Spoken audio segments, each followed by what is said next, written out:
Hey everybody, did Jesus ever claim to be God? Many Christians try to argue that Jesus actually thought he was God. But let's look at what Jesus actually says in Mark 10. A man runs up to Jesus and asks, "Good teacher, what must I do to gain eternal life?" Jesus replies, "Why do you call me good? No one is good but God alone."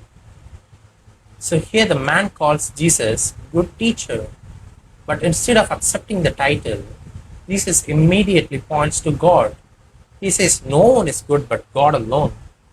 According to a New Testament scholar James D.G. Dunn, the natural implication of Jesus' words in this passage is straightforward. If absolute goodness belongs to God alone, and Jesus distances himself from that particular description, then Jesus is not identifying himself as God in this passage. Now here's something even more interesting.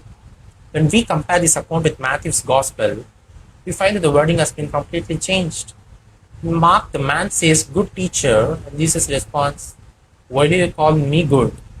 But in Matthew 19, the man simply says, "Teacher, what good thing must I do to gain eternal life?" So Jesus replies, "Why do you ask me about what is good?" So you can notice the difference here. The discussion is no longer about whether Jesus is good or not. The discussion has been completely transformed into what is good.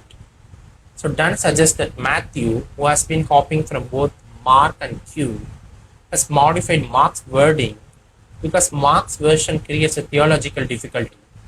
It implies that Jesus is not good, so he cannot be God. So consider this question. If Jesus actually wanted people to believe that he was God, why didn't he simply say, "Yes, I'm good," or "Yes, I'm God"? Instead he says, "Why do you call me good? No one is good but God alone."